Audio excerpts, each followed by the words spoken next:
നമസ്കാരം. ഈവനിംഗ് ഡിബേറ്റിലേക്ക് സ്വാഗതം. കഴക്കൂട്ടത്ത് നിന്ന് അതിഥി തൊഴിലാളികളുടെ മകളെ കാണാതാകുന്നു. ഒരു പകലും 2 രാത്രിയും 37 മണിക്കൂർ നീണ്ട തെരച്ചിൽ. കണ്ണിമ ചിമ്മാതെ മലയാളികൾ, കരുതൽ തീർത്ത് സർക്കാരും പോലീസും ഒപ്പം. അവളുടെ ഭാഷയോ വേഷമോ ഒന്നും പരിഗണിക്കാതെ ഹൃദയം ചേർത്ത് കേരളം ഒന്നടങ്കം. മറ്റൊരു സംസ്ഥാനത്തിന് സ്വപ്നം കാണാനാകാത്ത മുഹൂർത്തങ്ങൾ ഒരിക്കൽ കൂടി ഇവിടെ സംഭവിച്ചു. വിശാഖപട്ടണത്തും മലയാളി കൈകൾ തന്നെ ആ കുട്ടിയെ കണ്ടെത്തിയത് യാദൃശ്ചികമല്ല. ഈ ഘട്ടത്തിൽ യുപിയിലെ ആശുപത്രിയിൽ ശ്വാസം കിട്ടാതെ മരിച്ച കുഞ്ഞുങ്ങളെ നാം ഓർക്കണം. അതുപോലെ അനവധി വിഷയങ്ങൾ. ഇനി കുട്ടികളോടുള്ള വീടകങ്ങളിലെ കരുതലും ശാസ്ത്രീയമാകണം എന്നതിലേക്ക് ചർച്ച പരക്കണം. അങ്ങനെ ശാസ്ത്രീയമായ കരുതലിലേക്ക് വീടകങ്ങൾ പോകണമെങ്കിൽ ഇല്ലാതാകേണ്ട പിന്നോക്കാവസ്ഥകളുണ്ട്. അത് പരിഹരിക്കപ്പെടാൻ സമൂഹം എങ്ങനെ ഉണരണം? കുഞ്ഞുങ്ങൾ ജിബ്രാൻ പറഞ്ഞതുപോലെ നമ്മുടെ സ്വകാര്യ സ്വത്തല്ല, അവരെ സംരക്ഷിക്കൽ മാത്രമാണ് നമ്മുടെ കർത്തവ്യം. കുഞ്ഞുങ്ങളെ ആ അർത്ഥത്തിൽ കാണുന്ന ശാസ്ത്രീയതയിലേക്ക് നാം വികസിക്കണം. ഈ പശ്ചാത്തലത്തിലാണ് ഈവനിംഗ് ഡിബേറ്റ് ഈ വിഷയം ചർച്ച ചെയ്യുന്നത്. CS സുജാത CPIM മുതിർന്ന നേതാവ്, doctor Santheesh clinical psychologist, NM Pillai വിശാഖപട്ടണത്തെ മലയാളി അസോസിയേഷൻ നേതാവ്, ഒപ്പം മന്ത്രി വീണ ജോർജ് എന്നിവരാണ് നമ്മുടെ ചർച്ചയെ സമ്പന്നമാക്കുന്നത്. ആദ്യം CS സുജാതയിലേക്ക്. ശ്രീമതി സുജാത, ഇത് മറ്റൊരു സംസ്ഥാനത്തിനും ഇന്ത്യയിൽ സ്വപ്നം കാണാനാകാത്തൊരു സാഹചര്യത്തിലൂടെയാണ് ഒരിക്കൽ കൂടി നാം കടന്നുപോയത്. അത് നമ്മുടെ നവോത്ഥാന ചിന്തകളുണ്ട്, അതിന് നിദാനമാകുന്ന സോഷ്യലിസ്റ്റ് മനസ്സുണ്ട്, ഒപ്പം ഭാഷയോ വേഷമോ ഒന്നും നോക്കാതെ അതിലേക്ക് ഇഴുകിച്ചേരാനുള്ള ഒരു ഹൃദയപക്ഷ നിലപാട് മലയാളിക്കുണ്ട് എന്നുള്ളതാണ്. അതിനെയൊക്കെ പ്രതിഫലിപ്പിക്കുന്ന കൃത്യമായ നേതൃത്വമായി സർക്കാരും പോലീസും ഒക്കെ മാറി എന്നുള്ളതാണ്. ഇത് യാദൃശ്ചികമായി സംഭവിക്കുന്നതാണോ? എങ്ങനെയാണ് ഇതിൻ്റെ പിന്നിലെ സർക്കാർ കരുതലുകളെ കാണേണ്ടത്? ശ്രീ സുജാത.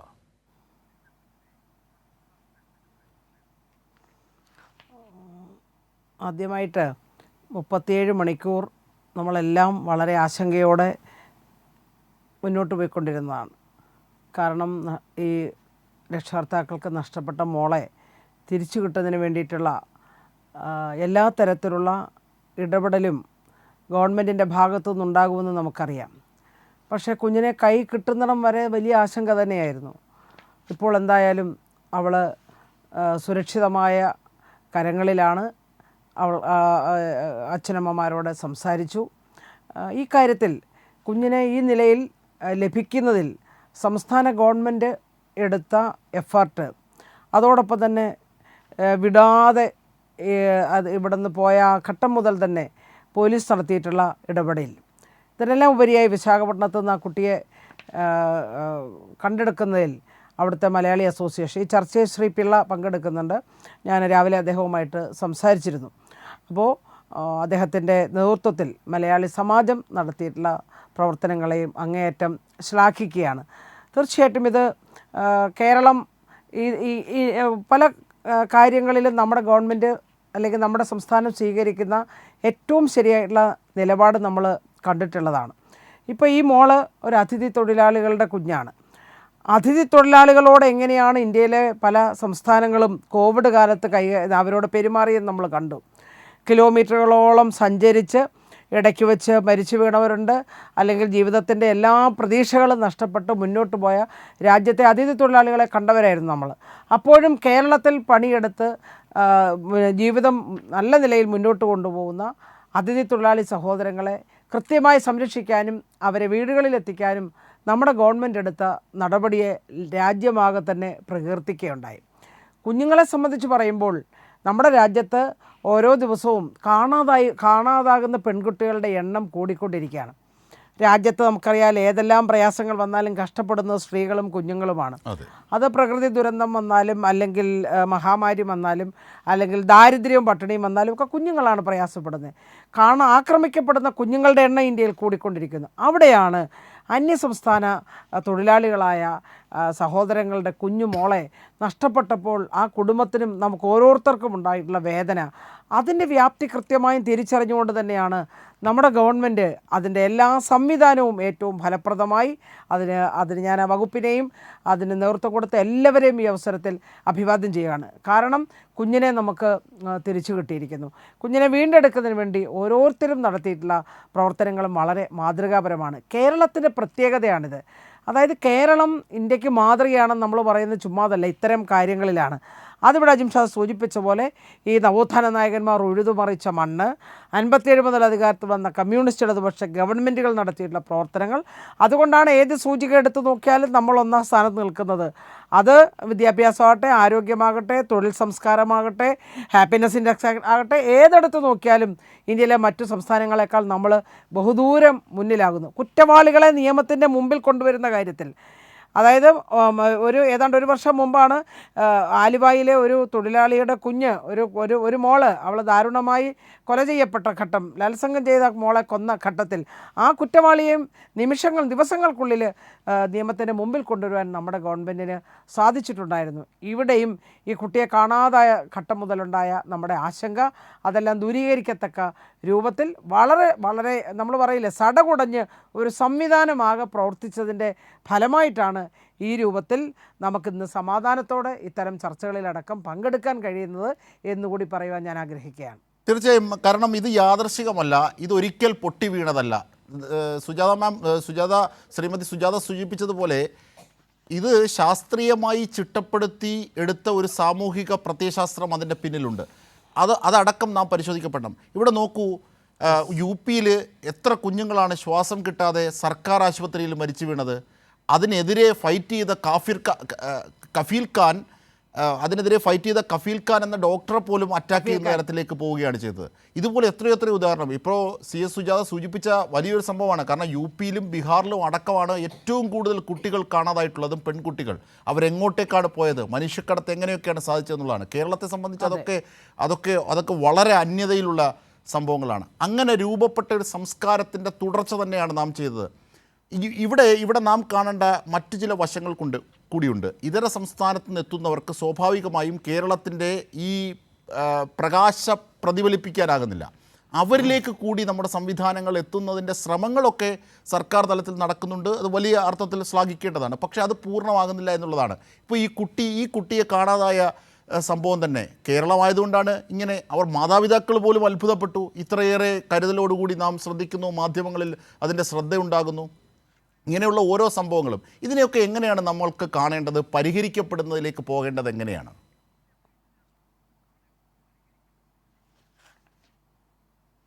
എന്നോടാണോ? അതെ അജിംഷാ. അതെ, തീർച്ചയായിട്ടും അജിംഷാ സൂചിപ്പിച്ച പോലെ നമ്മൾ ഹലോ കേൾക്കാം മാം, പറഞ്ഞോളൂ. ഹലോ കേൾക്കുന്നുണ്ട്.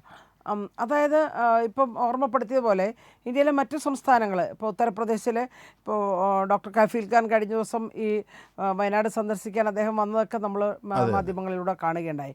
കഫീൽ ഖാനെ പോലെയുള്ള വളരെ പ്രശസ്തനായ ഒരു ഡോക്ടറെ ഹോസ്പിറ്റലിൽ നിന്ന് അവർ മാറ്റുകയുണ്ടായി. കാരണം അങ്ങനെ പ്രത്യേകിച്ച് ഉത്തരേന്ത്യൻ സംസ്ഥാനങ്ങളിൽ നിന്നെല്ലാം വരുന്ന വാർത്തകൾ വളരെ വേദനാജനകമായിട്ടുള്ളതാണ്. അവിടെ നമ്മുടെ ഗവൺമെൻറ് ഏറ്റവും ഫലപ്രദം, അതിവിടെ അങ്ങ് സൂചിപ്പിച്ച പോലെ അതിലെ ഗവൺമെൻറ്റിൻ്റെ സംവിധാനങ്ങൾ, മീഡിയ, എല്ലാവരുടെയും നല്ല യുദ്ധകാല അടിസ്ഥാനത്തിലുള്ള പ്രവർത്തനങ്ങൾ നടത്തി നമ്മൾ ഇപ്പോൾ കുഞ്ഞിനെ നമുക്ക് വീണ്ടെടുക്കാൻ കഴിഞ്ഞു.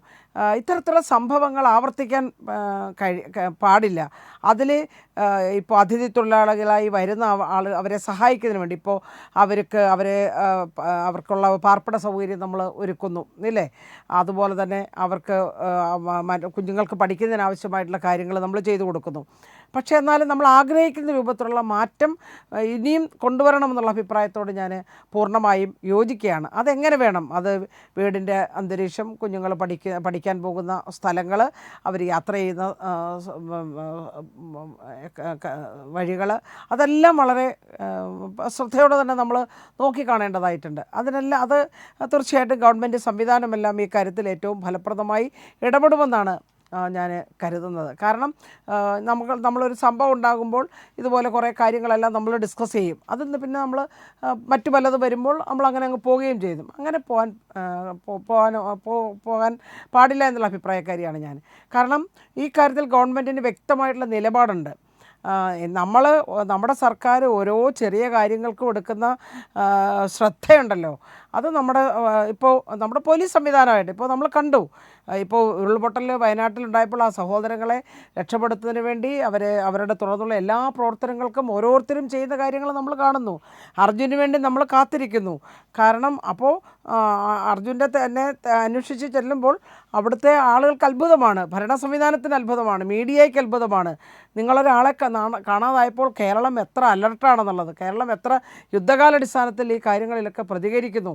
അത് നമ്മുടെ നാടിൻ്റെ കൾച്ചറ്, അത് ഇവിടെ പറഞ്ഞ പോലെ നമ്മൾ രൂപപ്പെടുത്തിയെടുത്തതാണ്. അത് ഇന്ത്യയിലെ മറ്റൊരു സംസ്ഥാനത്തിന് സ്വപ്നം കാണാൻ കഴിയില്ല. വ്യക്തമായ അക്കാര്യത്തിൽ ഇടതുപക്ഷ ജനാധിപത്യ മുന്നണി ഗവൺമെൻറ്റിൻ്റെ ഒരു നയമുണ്ട്, ഇടതുപക്ഷത്തിൻ്റെ ഒരു നയമുണ്ട്. ആ നയം തന്നെയാണ് നമ്മുടെ ഗവൺമെൻറ്റിൻ്റെ പ്രവർത്തനങ്ങളിൽ പ്രതിഫലിക്കുന്നത്. ഇവിടെ നമ്മുടെ സംസ്ഥാനത്ത് പണിയെടുക്കുന്ന തൊഴിലാളികൾ, ഇന്ത്യയിൽ ഏറ്റവും കൂടുതൽ കൂലി തൊഴിലാളികൾക്ക് കിട്ടുന്ന സംസ്ഥാനം കൂടിയാണ് നമ്മുടെ സംസ്ഥാനം. അപ്പോൾ തൊഴിലാളികൾ കൂടുതലായിട്ട് വരുന്നു, കുടുംബമായിട്ട് അവർ വരുന്നു. ഇപ്പോൾ അവർ താമസിക്കുന്ന ഇടങ്ങളൊക്കെ അവരെ കൊണ്ടുവരുന്ന ആളുകളുണ്ടല്ലോ, അതിലിടനിലക്കാരുമൊക്കെ ഉണ്ട്. ഇപ്പോൾ പല മേഖലകളിലും അവർ ജോലി ചെയ്യുന്ന ഇടങ്ങളുണ്ട്. ഇപ്പോൾ നിർമ്മാണ മേഖലയിൽ, മറ്റു തര മേഖലയിലെല്ലാം അവർ വരുന്നുണ്ട്. അപ്പോൾ അവരിപ്പോൾ കുടുംബവുമായിട്ടും കുഞ്ഞുങ്ങളുമായിട്ടും ഒക്കെ ആളുകളുമായിട്ടൊക്കെ എല്ലാവരുമായിട്ടാണ് വരുന്നവരെയും കുറച്ചധികമുണ്ട്, അല്ലാതുള്ളവരുമുണ്ട്. അവർ താമസിക്കുന്ന അവരുടെ പാർപ്പിട സമുച്ചയം അവരെ കൊണ്ടുവന്ന് താമസിപ്പിക്കുന്ന സ്ഥലങ്ങളൊക്കെ വളരെ ഗൗരവത്തോടെ തന്നെ നമ്മൾ പരിശോധനയ്ക്ക് വിധേയമാക്കണം. അതെല്ലാം കുറച്ചും കൂടി നന്നായി കൊണ്ടുപോകേണ്ടതായിട്ടുണ്ട്. അത് വരുന്ന തൊഴിലാളികളെ സംബന്ധിച്ച് അവരുടെ കണക്കെടുക്കുന്നത്, അവരുടെ മറ്റു കാര്യങ്ങളെല്ലാം ഗവൺമെൻറ് ഇപ്പോൾ അത് നന്നായി ബന്ധപ്പെട്ട് മുന്നോട്ട് പോയിക്കൊണ്ടിരിക്കുകയാണ്. തൊഴിലാളികളെ നമുക്ക് NM പിള്ളയിലേക്ക് കൂടി ഒന്ന് പോകാം. വിശാഖപട്ടണത്തു നിന്നും NM പിള്ള ചേരുകയാണ്. ശ്രീ പിള്ള, ഏറ്റവും പ്രധാനപ്പെട്ട ഒന്ന് നമുക്ക് പറയാനാകുന്നത് വിശാഖപട്ടണത്ത്, അതായത് കേരളത്തിലാകെ കേരള പോലീസും മന്ത്രിമാർ അവരുടെ വീട്ടിൽ പോകുന്നു, എല്ലാ വിധത്തിലും ഇങ്ങനെ ശ്രദ്ധയോടുകൂടി ആ കുട്ടിയെ തേടി പോവുകയാണ്. തമിഴ്നാട്ടിലേക്ക് പോകുന്നു. ഒടുവിൽ വിശാഖപട്ടണത്ത് നിന്ന്, ആന്ധ്രാപ്രദേശിൽ നിന്ന് കിട്ടുമ്പോൾ പോലും അവിടെയും മലയാളികളാണ് ഈ കുട്ടിയെ കണ്ടെത്തുന്നതിലേക്ക് നയിച്ചത്. അതായത് കേരളത്തിൻ്റെ ഈ കരുതലിൻ്റെ കൈകളായി നിങ്ങൾ മാറുകയായിരുന്നു ആന്ധ്രാപ്രദേശിലും. അത് വളരെ അത്ഭുതം തോന്നി. അത് യാദൃശികം അല്ല, കാരണം അത് കേരളത്തിൻ്റെ തുടർച്ചയാണ് അവിടെ പ്രതിഫലിച്ചത്. അങ്ങനെ കണ്ടോട്ടെ NM പിള്ള. തീർച്ചയായും സാറേ, ഞങ്ങളൊരു ടീം വർക്കാണ് ഇവിടെ. വിശാഖപട്ടണത്തെ മലയാളികൾ ഒത്തൊരുമയോടാണ് ഞങ്ങൾ അവിടുത്തെ ഫ്ലഡിങ് സമയത്തായാലും ഞങ്ങൾ ഇവിടുന്ന് പല കാര്യങ്ങളും ഞങ്ങൾ ചെയ്തിട്ടുണ്ടായിരുന്നു. ഇപ്പോഴും ഈ ഒരു അവസരത്തിൽ ഞാൻ പറയുന്നില്ല. ഈ കുട്ടിയെ എനിക്കൊരു ഫോൺ കോൾ കിട്ടുമായിരുന്നു ഒരു 7:30 ആയപ്പോൾ. ഞാൻ ഹോസ്പിറ്റലിൽ ഇരിക്കുമായിരുന്നു, എനിക്ക് തീരെ വയ്യായിരുന്നില്ല, പനി. അപ്പം ഞാൻ പെട്ടെന്ന് തന്നെ ഹോസ്പിറ്റലിൽ നിന്ന് റെയിൽവേ സ്റ്റേഷനിലേക്ക് പോവുകയായിരുന്നു. പെട്ടെന്ന് അവിടെ ചെന്നപ്പോൾ ട്രെയിൻ ലേറ്റാണ്. എന്നിട്ട് ഞങ്ങൾ അവിടെ വെയിറ്റ് ചെയ്ത് എൻ്റെ ടീമിനെയും കൂടെ ഞങ്ങൾ അക്കുമുലേറ്റ് ചെയ്തിട്ട് ഈ ട്രെയിൻ വന്നത് 10:45 ആക്ച്വലി. അതൊരു നിമിത്തം കൂടാണ് അതിന്റെ. ആ ട്രെയിൻ വന്ന് ഞങ്ങൾ അപ്പം എല്ലാ കോച്ചിലും ഞങ്ങൾ കയറി ഇറങ്ങുകയാണ്. ലാസ്റ്റില് ട്രെയിനിന്റെ മുന്നിലുള്ളൊരു കോച്ചിൽ നിന്നും ആ കുട്ടി കിടക്കുന്ന രീതിയിലാണ് ഞങ്ങൾക്ക് കണ്ടു കിട്ടിയത്. ഇത് ഇന്നലെ ഞങ്ങൾക്ക് കിട്ടിയില്ലായിരുന്നു എങ്കിൽ ഞങ്ങളുടെയൊക്കെ ഒരു മനസ്സ് പറയുന്നു ആ കുട്ടിയുടെ ഭാഗ്യം, നമ്മുടെ ഭാഗ്യം, മലയാളികളുടെ ഭാഗ്യം. അല്ലെങ്കിൽ ഇന്ന് വേറെ ഒരു ന്യൂസിലേക്ക് നമ്മൾ പോകേണ്ടി വന്നേനെ, ഒരു നെഗറ്റീവ് ന്യൂസിലേക്ക് നമുക്ക് പോകേണ്ടി വന്നേനെ. കാരണം ഞങ്ങൾ ഈ കുട്ടിയെ പിടിച്ചിറക്കാൻ തുടങ്ങുമ്പം അവര് ക്ലെയിം ചെയ്ത് വേറെ ഒരു ഫാമിലി ഇത് എന്റെ കുട്ടിയാണ് എന്നുള്ള രീതിയിൽ. അപ്പൊ ഞങ്ങൾ അവരുമായിട്ട് വാക്കുതർക്കത്തിൽ ഏർപ്പെട്ട് അവരെ ഓടിക്കുകയായിരുന്നു ഞങ്ങൾ ചെയ്തത്. ഓഹോ, അങ്ങനെയാണ് അതായത് ഈ കുട്ടിയെ ട്രാപ്പിൽ പെടുത്താനായി ചിലർ വട്ടമിട്ട് കഴിഞ്ഞു. തീർച്ചയായും അതന്നായിരുന്നു. കാരണം രാത്രിയായി അവിടുന്ന് അങ്ങോട്ട് പിന്നെ രാത്രിയാണ്. കുട്ടിയെ എവിടെ വേണമെങ്കിലും കൊണ്ടുപോകും, ആരും തിരക്കില്ല, ആരുമില്ല. കൊച്ചുകുട്ടി അതാകെ പേടിച്ച് ആഹാരം പോലും കഴിക്കാതിരിക്കുകയാണ്. ശ്രീ NM പിള്ള, ഇന്നലെ ഈ തമ്പുര എക്സ്പ്രസിൽ എങ്ങനെയാണ് നിങ്ങൾ ശ്രദ്ധിക്കുന്നത്? കാരണം ഇങ്ങനെയൊരു വാർത്ത കേരളത്തിൽ നിന്ന് വരുന്നു, അതിൻ്റെ അടിസ്ഥാനത്തിൽ ഉണർന്ന് പ്രവർത്തിക്കുന്നു മലയാളി അസോസിയേഷൻ അവിടുത്തെ. മാത്രമല്ല ചെന്നൈയിലേക്കാണ് കുട്ടി പോയതെന്നാണ് സൂചിപ്പിക്കപ്പെട്ടത്. ഈ വിശാഖപട്ടണത്ത് ഈ ട്രെയിൻ ഇത്ര കീനായി ഒബ്സർവ് ചെയ്യാനുള്ള കാര്യം എന്തായിരുന്നു? വൈകിട്ട് ഞാൻ പറഞ്ഞില്ല സാറേ, വൈകിട്ട് ഒരു 7 മണിയായപ്പോൾ ഞാൻ ഡ്യൂട്ടിയിൽ നിന്നും വന്ന് എനിക്ക് ഒരു പനിയായോണ്ട് ഹോസ്പിറ്റലിൽ ഒന്ന് കാണിക്കാൻ ഞാൻ ഹോസ്പിറ്റലിൽ ഇരിക്കുമ്പോൾ ഉം. എന്റെ ഒരു സുഹൃത്താണ് എന്നെ വിളിക്കുന്നത്. ഹരിദാസ് എന്ന് പറയും. ഒരു സുഹൃത്തിനോട് വിളിച്ചിട്ട് പറഞ്ഞു, സാറേ ഇങ്ങനെ ഒരു ഇൻഫർമേഷൻ കിട്ടിയിട്ടുണ്ട്, ഏതോ ചാനലിൽ നിന്ന്, ഏത് ചാനലാണെന്ന് പുള്ളിക്ക് അറിയത്തില്ല, ഉം. ഇങ്ങനെ ഒരു ഇൻഫർമേഷൻ കിട്ടി, ഇതുപോലെ താമ്പരത്തു നിന്ന് വരുന്ന ഒരു ട്രെയിനിൽ ആ കുട്ടി ഉണ്ടാവാനുള്ള സാധ്യതയുണ്ടെന്ന്. ഉം. ഉം. ഉം. അത് ഞാൻ റെയിൽവേ സ്റ്റേഷന്റെ അടുത്താ. അപ്പൊ അതുകൊണ്ടാണ് എന്നെ വിളിച്ചത് പെട്ടെന്ന്. ഞാൻ ഇവിടുത്തെ മലയാളി എയ്മയുടെ പ്രസിഡന്റുമാണ്. അപ്പൊ പെട്ടെന്ന് ഞാൻ LKS മെമ്പറും കൂടെ. ഞാൻ പെട്ടെന്ന് അലർട്ടായി എന്റെ കൂടുള്ളവരെയൊക്കെ വിളിച്ചു വരുത്തി. ഞങ്ങൾ അവിടെ പോയി RPF-നോട് പറഞ്ഞു ഈ കാര്യങ്ങൾ. RPF ആദ്യം അവരത്ര ഇതിലെടുത്തില്ല. പിന്നെ ഞങ്ങൾ കാര്യങ്ങൾ പറഞ്ഞ് മനസ്സിലാക്കി അവർ ഞങ്ങളോട് വരികയായിരുന്നു. അതൊരു ഒരു വലിയ ഭാഗ്യമാണ്, കുട്ടിയുടെയും നമ്മുടെയും ഭാഗ്യമാണത്. നമ്മളിത് അറിയുകയും കാണുകയും ഒക്കെ ചെയ്തതാണ്. അല്ലെങ്കിൽ എന്നാലും ഇന്നത് ഇത് NM പിള്ള ഒരിക്കൽ കൂടി വിശദീകരിക്കുമ്പോൾ ഉള്ള ഒരു സന്തോഷം കൂടിയുണ്ട്. കാരണം ഈ ഓരോ കമ്പാർട്ട്മെൻറ്റും നോക്കി എഞ്ചിനോട് ചേർന്നുള്ള കോച്ചിലാണ് ഈ കുട്ടിയെ, ലോക്കൽ കമ്പാർട്ട്മെന്റിലാണ് ഈ കുട്ടിയെ കണ്ടതല്ലേ? ഇവിടെ ഈ വിശാഖപട്ടണം സ്റ്റേഷൻ എന്ന് പറയുമ്പോൾ ഇഞ്ചൻ വന്നിട്ട് ഇഞ്ചൻ ഇവിടുന്ന് മാറ്റി തിരിച്ചാണ് പോകുന്നത്, നമ്മുടെ മദ്രാസിലെ പോലെ. ഉം. ഉം. അപ്പൊ അങ്ങനെ ഇഞ്ചനോട് അടുപ്പിച്ചുള്ള കോച്ചിലാണെന്നാണ് ഈ കുട്ടിയെ കിട്ടിയത്. ഉം. ഉം. ഉം. ഈ കുട്ടി എങ്ങനെ ഈ കിടക്കുകയായിരുന്നു? ഇത് എല്ലാവരെയും പരുതുന്നതിൻ്റെ ഭാഗമായിട്ടാണ് ഈ കുട്ടിയെ നോക്കിയിരുന്നത്. പക്ഷേ ഇത് നഷ്ടപ്പെട്ട കുട്ടിയാണ്, കാണാതായി പോയ കുട്ടിയാണെന്ന് ഒരു വിചാരവുമില്ല. ഒന്ന് നോക്കിയേക്കാം എന്ന് പറഞ്ഞാണോ, അതോ അല്ല, മനസ്സിലെന്തോ സാറേ, തോന്നിയോ? എങ്ങനെയായിരുന്നു ആ നിമിഷം? അല്ല, അതിന് നമ്മള് താങ്ക്സ് പറയേണ്ടത് ആ മമത എന്ന് പറയുന്ന ഒരു കുട്ടിയുടെ ഫോട്ടോയാണ്. ഉം. ഉം. ഉം. ആ ഒരു ബബിത. ഫോട്ടോയാണ് ഞങ്ങളുടെ കയ്യിൽ ഇരുന്നത്. അന്ന് ആ കുട്ടി ട്രെയിനിൽ ഇരിക്കുന്ന ഒരു ഫോട്ടോ ഉണ്ടല്ലോ, ആ ഒരു ഡ്രസ്സ് വെച്ചാണ് ആ ഡ്രസ്സ് നോക്കിയാണ് ഞങ്ങൾ ഈ നടക്കുന്നത്. ഉം. ഉം. അങ്ങനെയാണ് ആ ഡ്രസ്സിൽ നിന്നുള്ള ആ കുട്ടിയെ ഇങ്ങനെ കവന്ന് കിടക്കുന്ന രീതിയിൽ കണ്ടത്. ഉം. ഉം. ഉം. അങ്ങനെയാണ് ഞങ്ങൾ വിളിച്ച് എണ്ണീപ്പിക്കുമായിരുന്നു ഉം. ഉം. മേളത്തെ സീറ്റിൽ നിന്നും. ഉം. അപ്പോഴാണ് ഈ മറ്റൊരു കുടുംബം, അത് കുടുംബമായിരുന്നോ അതോ ആരൊക്കെയായിരുന്നോ അവകാശപ്പെട്ടത്? അവര് കുടുംബം നമ്മൾക്കത് അറിയാത്തില്ല. കാരണം ആ പാക്കായിരുന്നു മൊത്തം കമ്പാർട്ട്മെന്റ്. അതിൽ കുറെ സ്ത്രീകളും കുറെ പുരുഷന്മാരും ഉണ്ട്. അത് ഒരു സ്ത്രീ ഒരു പുരുഷനുമാണ് പറഞ്ഞത് ഞങ്ങളുടെ കുട്ടിയാന്ന് അവർ ക്ലെയിം ചെയ്യുമായിരുന്നു. അപ്പൊ എന്റെ കൂടെ ഉള്ളൊരു പട്ടാളക്കാരനുണ്ട്, അയാള് പറഞ്ഞു, അങ്ങനെയാണെങ്കിൽ നിങ്ങൾ പ്രൂഫ് ആണ്, ഈ കുട്ടിയുടെ ടിക്കറ്റ് എന്ത് ചെയ്യുമെന്ന് കാണിക്കാൻ പറഞ്ഞു പെട്ടെന്ന്. ആ. ആ. അങ്ങനെ ചൂടായി വന്നപ്പോഴത്തേക്ക് അവരങ്ങ് മാറിപ്പോവുകയായിരുന്നു ചെയ്തത്. അതാണ് തീർച്ചയായും ശ്രീ NM പിള്ള, ഞാൻ തിരിച്ചെത്താം. പിന്നെ അവരെ തീർച്ചയായും ഞങ്ങൾക്ക് ശ്രദ്ധിക്കാനോ ഒത്തില്ല. കുട്ടിയെ കിട്ടിയ സന്തോഷത്തിൽ അവരെ ഞങ്ങൾക്ക് ശ്രദ്ധിക്കാനോ പിന്നെ അവരെ വാച്ച് ചെയ്യാനോ ഒന്നും സാധിച്ചില്ല രാത്രിയിൽ. അതാണ് കാരണം ഈ ഡ്രസ്സ് നോക്കിയിട്ടാണ്, ബബിത പകർത്തിയ ഫോട്ടോയിലെ ഡ്രസ്സ് നോക്കിയിട്ടാണ്. ആ ഡ്രസ്സ് ഒന്ന് മാറ്റിയിരുന്നുവെങ്കിൽ പിന്നെ കുട്ടിയുടെ ഫേസ് കണ്ടപ്പോ പിന്നെ മനസ്സിലായി. അതെ. എങ്കിലും ആ എന്നാലും ഇത്ര വലിയ ഡ്രസ്സിന്റെ അതെ ഇത്ര വലിയ ട്രെയിനിൽ ഇങ്ങനെ തിരക്കുന്ന സമയത്ത് സ്വാഭാവികമായും മിസ്സായി പോകും മനുഷ്യർക്ക്. അപ്പോൾ ഡ്രസ്സ് ആ ഫോട്ടോയാണ്. അത് തന്നെ ഞങ്ങളൊരു 3 വിങ്ങായിട്ട് പുറയില മുന്നില നടുക്ക് അങ്ങനെ കമ്പാർട്ട്മെന്റിൽ ഓരോരുത്തരും ഒരു 3, 4, 5 കമ്പാർട്ട്മെന്റ് വെച്ച് ഇങ്ങനെ നോക്കുമായിരുന്നു. എല്ലാവരുടെയും ഫോൺ അങ്ങോട്ടും ഇങ്ങോട്ടും ലിങ്ക് ആയിരുന്നു. അപ്പൊ പെട്ടെന്ന് കിട്ടിയപ്പോ എല്ലാവരും അങ്ങോട്ടും ഇങ്ങോട്ടും പറഞ്ഞു, കിട്ടിയിട്ടുണ്ട്, പെട്ടെന്ന് വരാൻ ഇന്ന കോച്ചിലുണ്ടെന്ന് പറഞ്ഞു. അങ്ങനെയാണ് അവിടെ ചെന്ന് ഞങ്ങളെ കുട്ടി ആകെ ക്ഷീണിതയായിരുന്നു. കാരണം ഒന്നും ആഹാരമോ വെള്ളമോ ഒന്നും കഴിക്കാതെ ഇരിക്കുവാണ്. അതിന്റെ കയ്യിൽ 30 രൂപയും കണ്ടുണ്ട്. അപ്പം ഉടനെ തന്നെ ഞങ്ങൾ വെള്ളം മേടിച്ചു കൊടുത്തു, ബിസ്ക്കറ്റ് മേടിച്ചപ്പോൾ അത് കഴിച്ചില്ല. പിന്നെ CRPF-ന്റെ ഓഫീസിൽ കൊണ്ട് വന്നിട്ട് ആ കുട്ടിയോട് ചോദിച്ചു എന്ത് വേണം. അപ്പൊ അവള് ബിരിയാണി വേണമെന്ന് പറഞ്ഞു. അങ്ങനെ ഞങ്ങൾ ബിരിയാണി വരുത്തി. അതിന്റെ കുറച്ചെങ്ങാണ്ടേ കഴിച്ചുള്ള കുട്ടി. പക്ഷെ ഇന്ന് ഞാൻ പിന്നെ കുഞ്ഞ് CWC-ലാണ്. അവള് ഇന്ന് നല്ല ആരോഗ്യവതിയാണ്, മിടുക്കിയായിട്ട് ഇന്ന് എന്നോട് ഒരു അരമണിക്കൂറോളം സംസാരിച്ച കുട്ടി. നമുക്ക് NM പിള്ളയിലേക്ക് തന്നെ പോകാം. ശ്രീ NM പിള്ള നോക്കൂ, ആ കുട്ടിയെ അവിടെ നിന്ന് കാണുന്നു, വളരെ ക്ഷീണിതയാണെന്ന് പറയുന്നു. പിന്നീട് സംസാരിക്കുമ്പോഴുള്ള അവസ്ഥ, ഈ ചൈൽഡ് വെൽഫെയറിലാണ് ഇപ്പോൾ കുട്ടിയുള്ളത്. ആ കുട്ടിയുമായി ഏറ്റവും ഒടുവിൽ സംസാരിച്ചപ്പോൾ അറിയാനാകുന്ന കുറച്ച് കാര്യങ്ങൾ ഞങ്ങളുമായി പങ്കുവെക്കൂ. ഞാൻ രാവിലെ അവിടെ ചെന്ന് അവര് പറഞ്ഞ് കുട്ടിയെ നിങ്ങൾക്ക് കാണാൻ ഒക്കില്ല, അലോഡ് ചെയ്യത്തില്ല ഇപ്പോഴ്. കാരണം അതിനൊരു കമ്മിറ്റി ഉണ്ട്, കമ്മിറ്റി വന്ന് 12 o'clock കഴിഞ്ഞേ കാണാനൊക്കൂ, അതും കുട്ടിയെ കാണാനൊക്കില്ല എന്ന് പറഞ്ഞു. അപ്പൊ ഞാൻ വേറെ ഒരു റെക്കമെൻഡേഷൻ വെച്ച് ഞാനും എന്റെ വൈഫും കൂടെയാണ് പോയത്. കാരണം ഒരു സ്ത്രീകളുള്ളപ്പോ അതൊരു ലേഡീസ് ഹോസ്റ്റൽ പോലാണ്. അപ്പൊ ഞങ്ങളെ അലൗഡ് ചെയ്തു. ഞങ്ങൾ ചെന്ന് കുട്ടിയെ അവർ വിളിച്ചു വരുത്തി. ഞങ്ങളെ കണ്ടപ്പം തന്നെ ആ കുട്ടിക്ക് ഭയങ്കര സന്തോഷമായി. കഴിഞ്ഞ രാത്രിയിൽ ഞങ്ങൾ 2-3 മണിക്കൂർ ആ കുട്ടിയുടെ കൂടെ ചിലവഴിച്ചിരുന്നു. അപ്പം അന്നേരം കണ്ട ഒരു കുട്ടിയല്ല ഇന്ന് രാവിലെ ഞാൻ കണ്ടപ്പോൾ സുന്ദരിയായി നല്ല മിടുക്കിയായ ഒരു കുട്ടി. അപ്പം ഞാനും വൈഫും കൂടെ അടുത്ത് വിളിച്ചിരുത്തി ഞാൻ കുറെ കാര്യങ്ങളൊക്കെ പറയിപ്പിച്ച കുട്ടിയെ കൊണ്ട്, വീടും നാടും ഇതേ കാര്യങ്ങള്.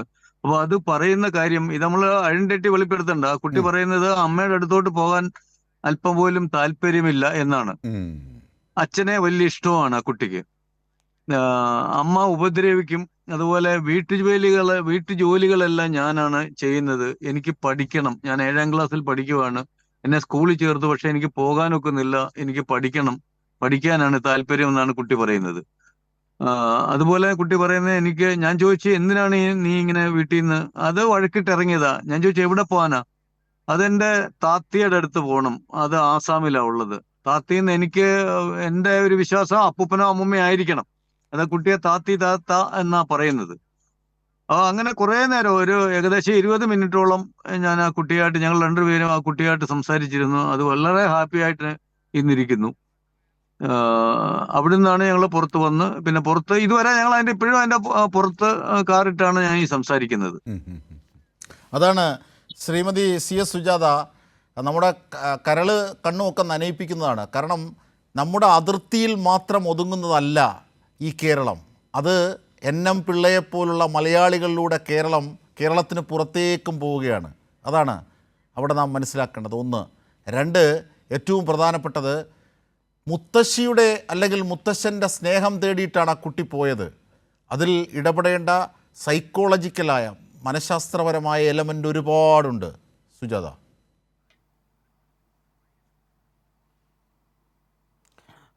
ഞാൻ കുഞ്ഞിനെ കാണാനും സംസാരിക്കാനും ഒക്കെ ശ്രീ മുരളീധരൻ പിള്ള, NM പിള്ളയും അദ്ദേഹത്തിൻ്റെ ഭാര്യയും എനിക്ക് വളരെ വേണ്ടപ്പെട്ട ആളുകളാണ്. ഞങ്ങൾ ഒരു നാട്ടുകാരാണ്. മലയാളി അസോസിയേഷൻ്റെ അവിടുത്തെ നേതാവാണ്.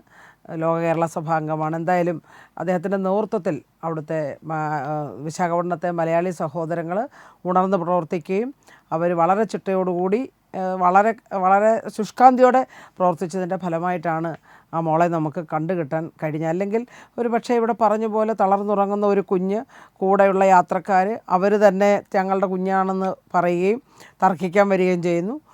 ആരും നോക്കാനും ബന്ധപ്പെടാനും ഇല്ലായിരുന്നുവെങ്കിൽ പിന്നെ ആ മോളുടെ അവസ്ഥ എന്തായിരിക്കുമെന്ന് നമുക്ക് ഊഹിക്കാവുന്നേ ഉള്ളൂ. അവിടെയാണ് വളരെ നമ്മൾ പറയില്ലേ, ഉണർന്ന് പ്രവർത്തിച്ചതിൻ്റെ ഫലമായി തന്നെയാണ് ആ കുട്ടിയെ നമുക്ക് കിട്ടിയത്. കാരണം എല്ലാ പ്രതിസന്ധി ഘട്ടങ്ങളിലും ലോകത്തിൻ്റെ വിവിധ ഭാഗങ്ങളിലുള്ള മലയാളി സഹോദരങ്ങൾ നമുക്ക് താങ്ങായി വന്നിട്ടുണ്ട്. അത് എല്ലാ ദുരന്തങ്ങളുണ്ടാകുമ്പോഴും മറ്റു തരത്തിലുള്ള വിഷമങ്ങൾ ഉണ്ടാകുമ്പോഴും ഒക്കെ നമ്മുടെ നാടിനെ അവർ ചേർത്ത് നിർത്താറുണ്ട്. അവരുടെ എല്ലാ തരത്തിലുള്ള കൈ അയച്ചുള്ള സഹായം നമ്മുടെ കേരളത്തിന് ഉണ്ടായിട്ടുണ്ട്. ഈ കാര്യങ്ങളിലും അവർ നടത്തിയ ഒരു പ്രവർത്തനം വളരെ ശ്ലാഘനീയമാണ്. തന്നെയുമല്ല, ഇപ്പോൾ ഇന്ന് കുഞ്ഞിനെ കാണുകയും കുഞ്ഞു പറഞ്ഞിട്ടുള്ള കാര്യങ്ങൾ വളരെ പ്രധാനപ്പെട്ടതാണ്.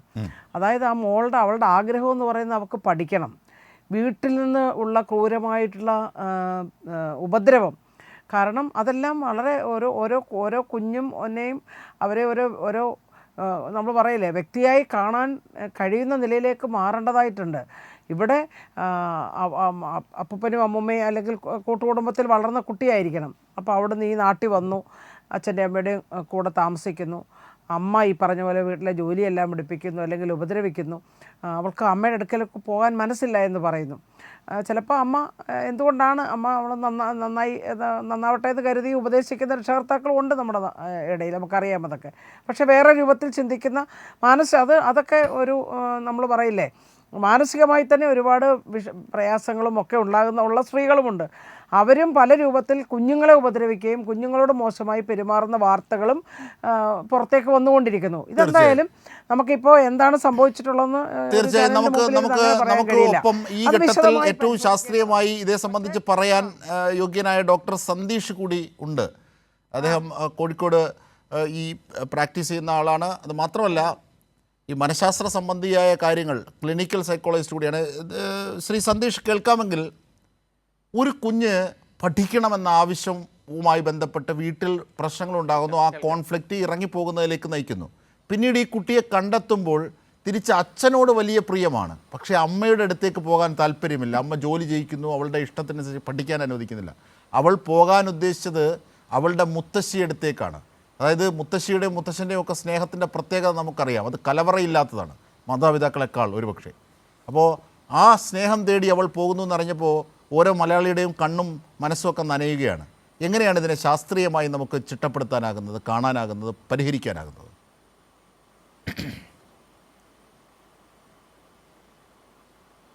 നമ്മൾ ആ കുട്ടിയുടെ പ്രായം ആദ്യം നോക്കിക്കഴിഞ്ഞാൽ നമുക്ക് 13 വയസ്സാണ്. 13 വയസ്സെന്ന് വെച്ചാൽ ഒരു കൗമാരപ്രായത്തിൻ്റെ തുടക്കമാണ്, ടീനേജ് എന്ന് പറയും. കൗമാരപ്രായത്തിൽ പലപ്പോഴും കുട്ടികൾക്ക് മാതാപിതാക്കളുമായിട്ട് പല രീതിയിലുള്ള ചെറിയ കോൺഫ്ലിക്റ്റുകൾ, പ്രശ്നങ്ങൾ ഉണ്ടാകാനുള്ള സാധ്യത വളരെ കൂടുതലാണ്. കാരണം അവർക്ക് കുറച്ചുകൂടെ സ്വാതന്ത്ര്യബോധം വരും.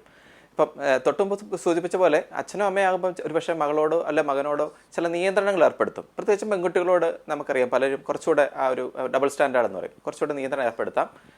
പ്ലസ് അനിയനോ അനിയത്തിയൊക്കെ ഉണ്ടെങ്കിൽ ഇവരോട് പറയുന്നത് എന്തായിരിക്കും, നീ വലിയ കുട്ടിയാണ്, നിൻ്റെ അനിയനല്ല അനിയത്തി അവർ ചെറിയ മക്കളാണ്, അപ്പം നീ ഇത്രയും വലിയ കുട്ടിയല്ലേ, എന്നിട്ടാണ് നീ ഇങ്ങനെ ചെയ്യാമോ? അപ്പോൾ ഇവർക്ക് എപ്പോഴും ഒരു ഐഡൻറ്റിറ്റി ക്രൈസിസ് വരും. അതായത് ചില സമയത്ത് ഇവരോട് പറയും നീ വലിയ കുട്ടിയല്ലേ എന്ന് ചോദിക്കും. എന്നാൽ വേറെ ചില സമയങ്ങളിൽ അവരോട് പറയും നീ വെറും കുട്ടിയാണ്, ചെറിയ കുട്ടിയാണ്, നീ വലിയ ആൾക്കാരുടെ കാര്യങ്ങളിൽ ഇടപെടണ്ടെന്ന് പറയും. അപ്പോൾ നമ്മൾ നോക്കിക്കഴിഞ്ഞാൽ ഇത് രണ്ടുമുണ്ട്. അവർക്കൊരു ഐഡൻറ്റിറ്റി ക്രൈസിസ് ഉണ്ടാവും. പലപ്പോഴും വലുതാണോ എന്ന് വെച്ചാൽ വലുതുമല്ല, ചെറിയ കുട്ടിയാണോ എന്ന് വെച്ചാൽ ചെറുതുമല്ലാത്ത ഒരു കൺഫ്യൂഷനുള്ള ഫേസാണ്. പിന്നെ സ്വാഭാവികമായിട്ട് മുത്തശ്ശിമാരോ എന്ന് പറഞ്ഞു കഴിഞ്ഞാൽ അവർ പലപ്പോഴും കുറച്ചുകൂടെ എന്താ പറയുക, കുട്ടികളെ ഭയങ്കരമായിട്ട് ലാളിക്കുകയോ ഓമനിക്കുകയൊക്കെ ചെയ്യും. അപ്പം അതുകൊണ്ട് മാതാപിതാക്കൾ നിയന്ത്രണം ഏർപ്പെടുത്തുന്നത് തെറ്റാണ് നമുക്ക് പറയാൻ പറ്റില്ല. കുട്ടികൾക്ക് ആവശ്യമായ നിയന്ത്രണം ഏർപ്പെടുത്തുക തന്നെയാണ് വേണ്ടത്. പക്ഷേ അത് ഒരു പല ടൈപ്പ് ഓഫ് പേരൻറ്റിങ് ഉണ്ട്, പല തരത്തിലുള്ള മാതാപിതാക്കളുടെ ഉണ്ട്. ചിലർ നമ്മൾ എന്താ പറയുക, നമ്മുടെ ചാക്കോമാർ സ്റ്റൈലിൽ അടിച്ചമർത്തുന്ന ഒരു അതോറിറ്റേറിയൻ പേരൻ്റ് ആണോ, അതോ വേറെ പെർമിസീവ് പേരൻസ് ഉണ്ട്, കുട്ടി പറഞ്ഞാൽ എന്ത് സാധിച്ചു കൊടുക്കുന്ന പേരൻസ് ഉണ്ട്. ചിലർ ഹെലികോപ്റ്റർ പേരൻറ്റിങ് ഉണ്ട്. അതായത് കുട്ടി പോകുമ്പം അവർ സേഫ് ആണോ എന്ന് നോക്കാൻ വേണ്ടി കുട്ടികളൊന്നും ചെയ്യിപ്പിക്കത്തില്ല, പേരൻസ് തന്നെ എല്ലാം ചെയ്യുന്ന തരമുണ്ട്.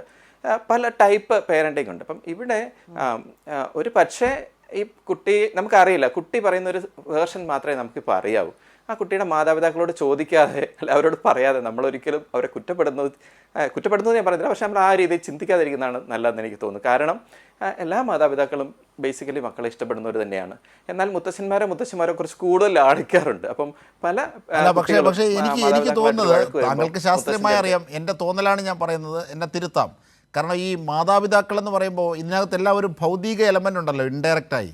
ഇപ്പോൾ ഈ സ്നേഹം പോലും ഓക്സിറ്റോസിൻ എന്ന ഹോർമോണിൻ്റെ സ്വാധീനമാണ്, ഇങ്ങനെയൊക്കെ പറയുന്ന ആ സെൻസിലാണ് ഞാൻ പറയുന്നത്. മാതാപിതാക്കൾക്കെന്ന് പറയുമ്പോൾ ഈ കുട്ടിയെ വലുതാക്കേണ്ടതിൻ്റെ ഇഷ്ടവും താല്പര്യവും ഉണ്ട്, അവർ വയസ്സാകുമ്പോൾ സംരക്ഷിക്കാനുള്ളവരാണ്. പക്ഷേ മുത്തശ്ശനും അങ്ങനെയല്ല, അവർക്ക് അങ്ങനെ ഒരു ആവശ്യം അവിടെ വരുന്നില്ല, കലവറയില്ലാത്തതാണ് ആ സ്നേഹം. അതായിരിക്കും അവർ പക്ഷേ.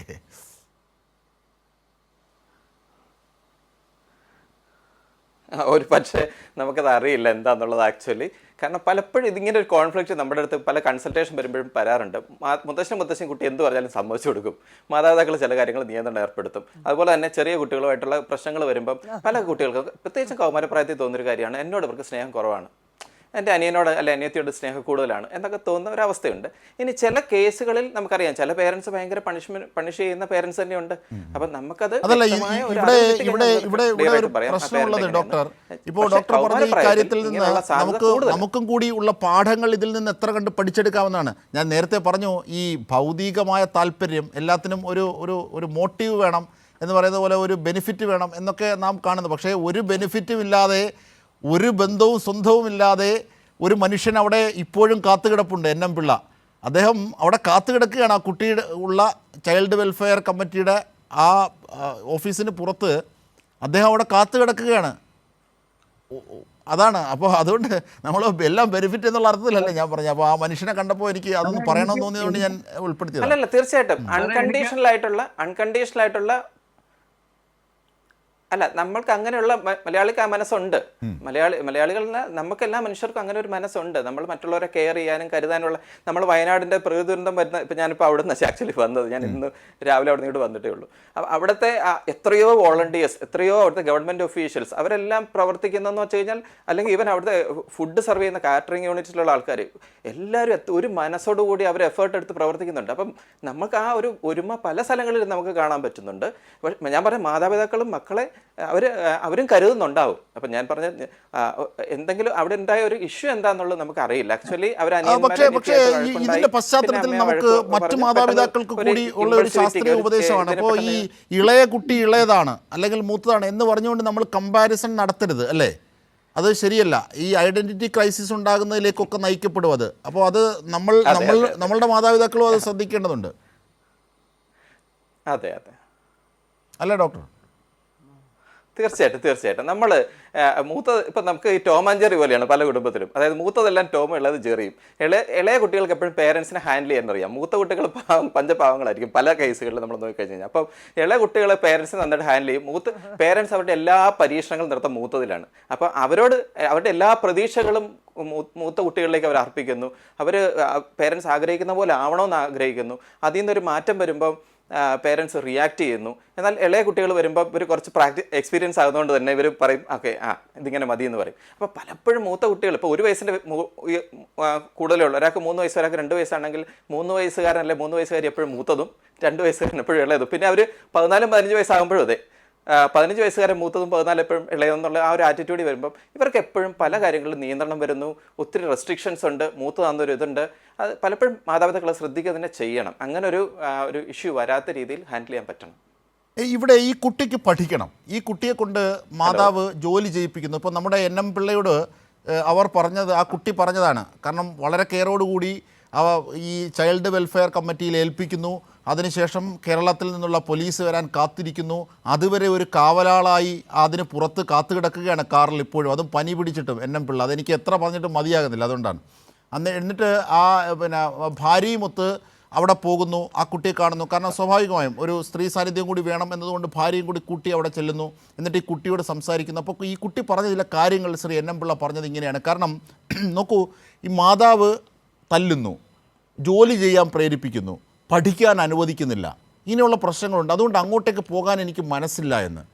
ഈ താങ്കൾ പറഞ്ഞതുപോലെ ഈ ടീനേജ് എന്ന് പറയുന്നത് ഒരു കുതിരയുടെ സ്വഭാവമുള്ള പ്രായമാണ്.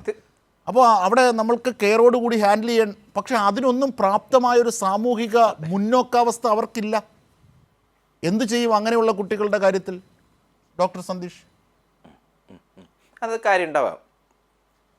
തീർച്ചയായിട്ടും അത് പറഞ്ഞൊരു കാര്യമുണ്ട്. ആ കുട്ടി പറയുന്ന കാര്യങ്ങൾ വാസ്തവമാണെങ്കിൽ നമ്മളത് അവരുടെ മാതാപിതാക്കളോട് അന്വേഷിച്ചാലേ കറക്റ്റ് അറിയാൻ പറ്റുള്ളൂ. ആ കുട്ടി ഇപ്പം നമ്മൾ വൺ സൈഡഡ് മാത്രം കേട്ടേക്കുന്നത്.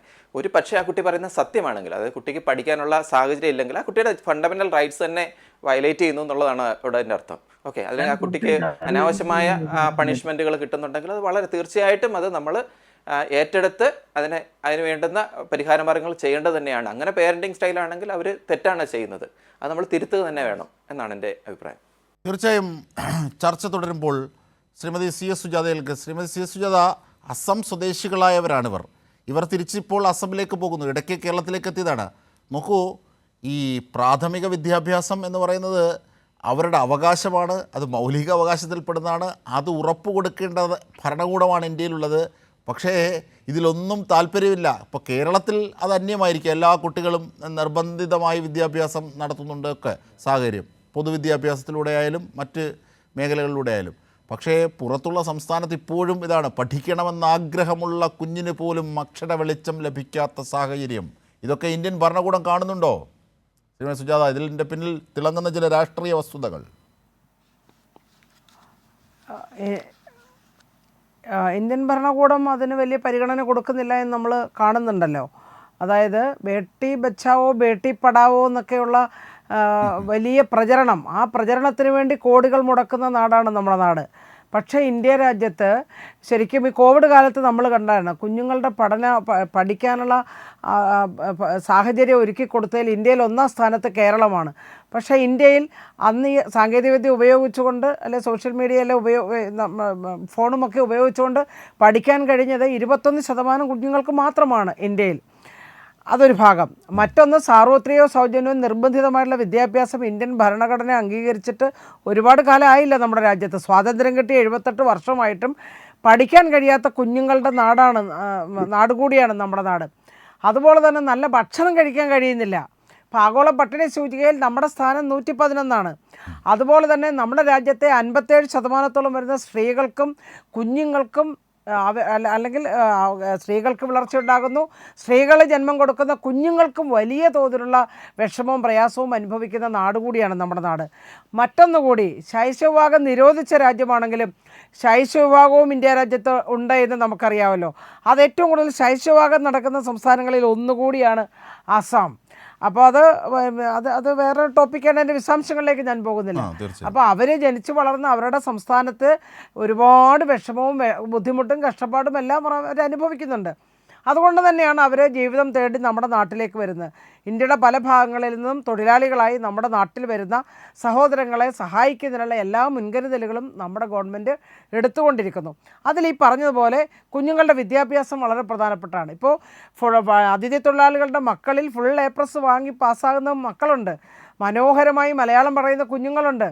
എല്ലാ ആക്ടിവിറ്റീസിലും സജീവമായി പങ്കെടുക്കുന്ന കുട്ടികളുമുണ്ട്.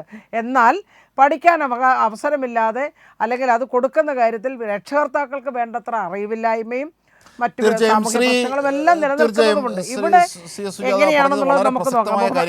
പറഞ്ഞോട്ടെ, ഞാൻ പറഞ്ഞു തരുന്നത് ബഹുമാനപ്പെട്ട മന്ത്രിയുമൊക്കെ ബഹുമാനപ്പെട്ട ശ്രദ്ധിക്കേണ്ട കാര്യങ്ങളിലും അതായത് ബഹുമാനപ്പെട്ട മന്ത്രിയും എല്ലാം പോയി അവരുടെ കുടുംബവും എല്ലാം സന്ദർശിക്കുകയും കൃത്യമായിട്ടുള്ള വിവരങ്ങളെല്ലാം ശേഖരിച്ചിട്ടുണ്ട്. ഇപ്പോൾ ഡോക്ടർ അടക്കം സൂചിപ്പിച്ച പോലെ നമുക്ക് നല്ല നമ്മൾ പറയില്ലേ, നല്ല കൗൺസിലിങ്ങും എല്ലാം ഈ കുഞ്ഞിന് കൊടുക്കേണ്ടതായിട്ടുണ്ട്.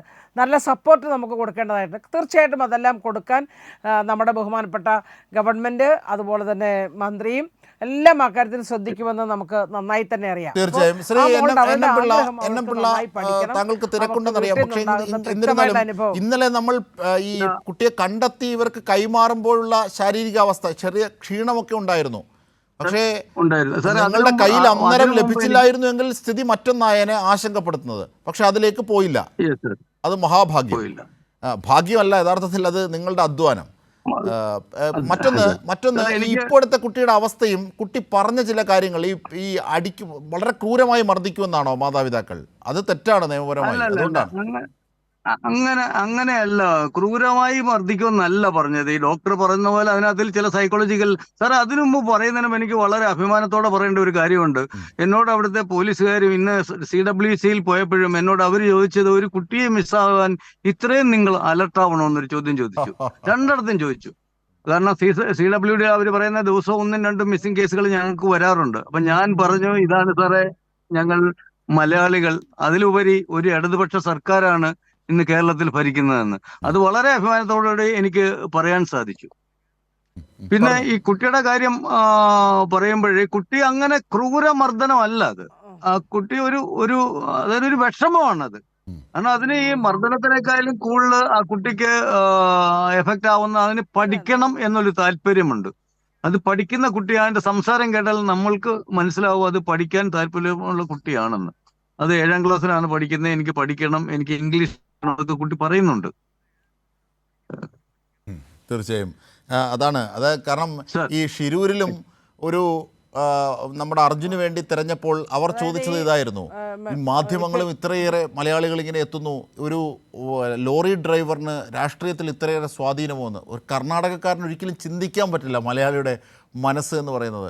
അതുപോലെയാണ് ഇവിടെയും അത് പ്രതിഫലിച്ചത്. ഒരു കുഞ്ഞിനെ മിസ്സാകുമ്പോൾ നിങ്ങളിങ്ങനെ കേരളം ഉണർന്ന് പ്രവർത്തിക്കുന്നത് എന്താണ്? അവർക്കത് മനസ്സിലാകുന്നില്ല. നമ്മൾ എത്രത്തോളം ഉയർച്ചയിലാണ് മലയാളികൾ എന്നുള്ളത് ഈ ഘട്ടത്തിൽ പറയാതെ പോകാതെ വയ്യ. അത് മാത്രമല്ല, NM പിള്ള അവിടെ കൊടുത്ത മറുപടി, ഞങ്ങൾ മലയാളികൾ ഇങ്ങനെയാണ്, ഞങ്ങൾ കേരളം ഇങ്ങനെയാണ്.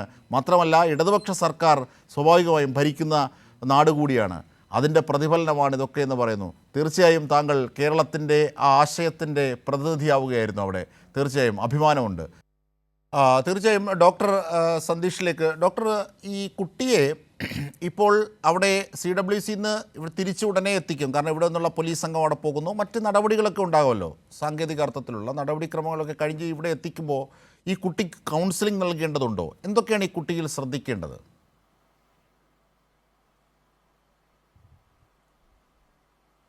തീർച്ചയായിട്ടും ഒന്ന് ഈ കുട്ടിയുടെ കൗൺസിലിംഗ് തീർച്ചയായിട്ടും നൽകണം. കാരണം കുട്ടി ഒത്തിരി മാനസികമായ ഒരു ട്രോമ, ഒരു സമ്മർദ്ദത്തിലൂടെ കടന്നുപോയ കുട്ടിയാണ്. വീട്ടിൽ നിന്ന് ഇറങ്ങിപ്പോയി തിരിച്ചു വരുമ്പോഴുള്ള അവസ്ഥ എന്താണെന്ന് അറിയില്ല. ഇത്രയും പ്രശ്നങ്ങളുണ്ടായെന്നൊക്കെ അറിയാം. അപ്പം നാച്ചുറലി കുട്ടിക്ക് ഒരു ഭയങ്കര സ്ട്രെസ് ഉണ്ടാവും. അത് നമ്മൾ തീർച്ചയായിട്ടും ഹാൻഡിൽ ചെയ്യണം. ഒപ്പം ഈ പറഞ്ഞ കാര്യങ്ങളുണ്ട്. മുമ്പ് ഒരു കാര്യം അതിന് മുമ്പ് സൂചിപ്പിച്ചോട്ടെ, ഞാൻ പലപ്പോഴും നോർത്ത് ഇന്ത്യ ഒക്കെ യാത്ര ചെയ്യുമ്പോൾ ഞാൻ ശ്രദ്ധിച്ചിട്ടുള്ള കാര്യമാണ്, നമ്മുടെ ഈ ചെറിയ കുട്ടികൾ, അവിടുത്തെ നോർത്ത് ഇന്ത്യയിലെ പല കുട്ടികളും വിദ്യാഭ്യാസം കിട്ടാതെ പല സാധനങ്ങൾ വിറ്റും വെള്ളം ചുമന്നുകൊണ്ട് വന്നും ദൂരെ നിന്ന് കൊണ്ടിരുന്നു ഒക്കെ പല നമ്മൾ കാഴ്ചകൾ കാണാറുണ്ട്. അപ്പോൾ പല കുട്ടികളോട് ഞാൻ ചോദിക്കാറുണ്ട്, മോൻ പഠിക്കാറുണ്ടോ അല്ലെങ്കിൽ മോൾ പഠിക്കാറുണ്ടോ എന്ന് ചോദിക്കുമ്പോൾ അവർ പലപ്പോഴും ഒരു വേദന നിറച്ചൊരു ചിരിയാണ് അവർക്ക് പലർക്കും ഉണ്ടാവുന്നത്. അപ്പം തീർച്ചയായിട്ടും നമ്മൾ കേരളത്തിൽ ഒരു മലയാളി എന്ന രീതിയിൽ അഭിമാനിക്കുന്ന ഒരു പ്രധാന കാര്യം തന്നെ നമ്മുടെ ഗവൺമെൻറ് എപ്പോഴും വിദ്യാഭ്യാസത്തിനും ആരോഗ്യത്തിനും വലിയൊരു പ്രാധാന്യം കൊടുക്കുന്ന ഗവൺമെൻറ്റാണ്. അത് നമുക്ക് തീർച്ചയായിട്ടും അഭിമാനിക്കാവുന്ന കാര്യമാണ്. ഒരുപക്ഷെ മലയാളികളുടെ ഒരു മൈൻഡ് സെറ്റ് തന്നെ മക്കളെ വിദ്യാഭ്യാസം ചെയ്യിപ്പിക്കുക എന്നുള്ള കാര്യത്തിൽ വളരെ വരാനൊരു കാരണം ഇതുകൂടിയാവാം. എന്നാൽ പല നോർത്ത് ഇന്ത്യൻ ഫാമിലിയിലുള്ള ആൾക്കാർക്ക് മക്കളെ പഠിപ്പിക്കണമെന്നൊരു ചിന്ത പലപ്പോഴും ഉണ്ടാവണമെന്നില്ല. കാരണം അവരൊക്കെ ആ ഒരു കൾച്ചർ തന്നെ അങ്ങനെയായിട്ട് നമ്മൾ കണ്ടിട്ടുണ്ട്. അപ്പം അതുകൊണ്ട് ഈ കുട്ടി പറയുന്ന സത്യമാണെങ്കിൽ തീർച്ചയായിട്ടും ആ കുട്ടിക്ക് വിദ്യാഭ്യാസം ഉറപ്പുവരുത്താനുള്ള കാര്യങ്ങൾ നമ്മൾ ഉറപ്പ് വരുത്തണം. അതിന് ആ പേരൻസിന് ആദ്യം ഒരു കൗൺസിലിംഗ് കൊടുക്കണം. അവരുടെ അച്ഛനും അമ്മയോട് അത് ആ വിദ്യാഭ്യാസം ഒരു കുട്ടിയുടെ അവകാശമാണെന്നുള്ളത് നമ്മൾ അവരെ ആദ്യമായിട്ട് പറഞ്ഞു കൊടുക്കുക. പേരൻറ്റിങ് എങ്ങനെ കുട്ടിയോട് പെരുമാറണം, കുട്ടികളുടെ അവകാശങ്ങൾ എങ്ങനെ നമ്മൾ സാധിച്ചു കൊടുക്കണം, ന്യായമായ കാര്യങ്ങൾ സാധിക്കുകയും ന്യായമായ അല്ലാത്ത കാര്യങ്ങളിൽ പറ്റില്ല എന്നുള്ള രീതിയിൽ എന്തുകൊണ്ട് പറ്റുന്നില്ല എന്നുള്ളതും ലൈറ്റായിട്ട് പറഞ്ഞ് തന്നെ അവരെ മനസ്സിലാക്കിപ്പിക്കണം എന്ന് നമ്മൾ ആ പേരൻസിനെ ആദ്യം പഠിപ്പിക്കുക. പേരൻറ്റിങ് ആണ് ഫസ്റ്റ് തിങ്. രണ്ട്, കുട്ടിയുടെ കാര്യത്തിലാണെങ്കിലും കുട്ടീനെ നമ്മളൊന്ന് കുട്ടിയും ഈ കുട്ടിക്ക് ഒരുപക്ഷെ നമുക്ക് അറിയില്ല എങ്കിൽ പോലും കുട്ടിക്ക് പരിധി വിട്ട് ശാരീരികമായ മർദ്ദനമോ അല്ലെങ്കിൽ അവരുടെ അറിവില്ലായ്മ കൊണ്ട് എന്തെങ്കിലും കാട്ടിയിട്ടുണ്ട് എങ്കിൽ അത് നിയമപരമായി പരിഹരിക്കപ്പെടുന്നതിലേക്ക് പോകുമോ? അല്ല, എന്താണ് അതേ സംബന്ധിച്ചുള്ള കാര്യങ്ങൾ ഡോക്ടർ? അല്ല, കുട്ടി അങ്ങനെ പറഞ്ഞതായിട്ടൊരു റിപ്പോർട്ട് ഇപ്പോഴും കേട്ടിട്ടില്ല. അതുകൊണ്ടാണ് ഞാൻ പറഞ്ഞത്, നമ്മളിത് കുട്ടി അങ്ങനെ ശാരീരികമായിട്ട് തീർച്ചയായും മർദ്ദിക്കപ്പെട്ടിട്ടുണ്ടെങ്കിൽ അത് CWC റിപ്പോർട്ട് ചെയ്തിട്ട് അതിന് വേണ്ട നടപടികൾ ബാക്കിയുള്ള കാര്യങ്ങൾ തീർച്ചയായിട്ടും ചെയ്യേണ്ടതാണ്. കുട്ടിക്ക് ഒരു ചൈൽഡ് അബ്യൂസ് അല്ല, കുട്ടീനെ ശാരീരികമായിട്ടൊരു അബ്യൂസ് നടന്നിട്ടുണ്ടെങ്കിൽ അത് തീർച്ചയായിട്ടും പേരൻസ് റെസ്പോൺസിബിളാണ്, അത് ചെയ്യുക തന്നെ വേണം. അതിൽ യാതൊരു സംശയമില്ല. എന്നാൽ ചില കുട്ടികൾ, ഇപ്പം നമ്മുടെ നാട്ടിലാണെങ്കിലും അറിയാം, ചില മക്കൾ ഇപ്പം മൊബൈലിനൊക്കെ ഭയങ്കരമായിട്ട് അഡിക്ഷനുള്ള കുട്ടികളുണ്ട്. അവർ മൊബൈൽ വല്ലാതെ ഉപയോഗിച്ചിട്ട് പേരൻസ് പറ്റില്ല എന്നൊക്കെ പറയുമ്പോൾ ചില കുട്ടികൾ ഞാൻ മരിച്ചുകളയും എന്ന് പറഞ്ഞ് പേരൻസിനെ ഭീഷണിപ്പെടുത്തുന്ന അവസ്ഥ വരെ ഉണ്ടാവാറുണ്ട്. അപ്പം ഈ ഒരു കൗമാരപ്രായത്തിലേക്ക് പോകുമ്പോൾ പേരൻസും മാതാപിതാക്കളും തമ്മിൽ കൺഫ്യൂഷൻ ഉണ്ടാകുന്നില്ല, കമ്മ്യൂണിക്കേഷൻ ഗ്യാപ്പ് ഉണ്ടാകുന്ന പല പല കാര്യങ്ങളുണ്ട്. അതിനെപ്പറ്റി ഒന്ന് ഇവാലുവേറ്റ് ചെയ്തിട്ട് ഫസ്റ്റ് ഒരു ഇവാലുവേഷൻ, നമ്മൾ ആ കുട്ടിയുടെ സൈക്കോളജിക്കലായിട്ടുള്ള ഇവാലുവേഷൻസ്, മാതാപിതാക്കളുടെ ഒരു ഇവാലുവേഷൻ എടുത്തു കഴിഞ്ഞാൽ, ഇപ്പോൾ ഒരു ആക്സിഡൻറ്റ് പെട്ട് കഴിഞ്ഞാൽ ഒരു എക്സ്റേ എടുക്കുന്ന പോലെ നമ്മൾ അതിൻ്റെ ആദ്യം ഒരു ഇവാലുവേഷൻ നടത്തും. അതാണ് ഈ ഇങ്ങനെ കുട്ടികൾ നിർബന്ധം കാട്ടുമ്പോൾ ഒരുപക്ഷെ ഇത് അനിവാര്യമായതാണ്. കാരണം അവൾക്ക് പഠിക്കണമെന്നത് അവളുടെ അവകാശമാണ്. അത് മാതാപിതാക്കളല്ല, ആർക്കും അത് തടയാനുള്ള അവകാശമില്ല. അപ്പോൾ അങ്ങനെ പഠിക്കണമെന്നുണ്ടെങ്കിൽ അവൾക്കത് പോവുക തന്നെ ചെയ്യണം. അവളെ കൊണ്ട് വീട്ടുജോലി ചെയ്യിപ്പിക്കുന്നു, അതിനുശേഷം പഠിക്കാൻ വിടുന്നില്ല, നീ പെൺകുട്ടി ആയതുകൊണ്ട് ഇവിടെ ഇരിക്കുന്നൊക്കെ സ്വാഭാവികമായി അവർ പറഞ്ഞിട്ടുണ്ടെങ്കിൽ അതാണ് ഈ കുട്ടിയിൽ നിന്നും പ്രതിഫലിക്കുന്ന കാര്യങ്ങളാണ് ഞാൻ പറഞ്ഞത്. അതൊരു പക്ഷേ സത്യമാകണമെന്നുമില്ല. പക്ഷേ എന്തിരുന്നാലും എങ്ങനെയാണ് കുട്ടികളെ ഇങ്ങനെയുള്ള സാഹചര്യങ്ങളിൽ പേരൻസ് ഹാൻഡിൽ ചെയ്യേണ്ടത്?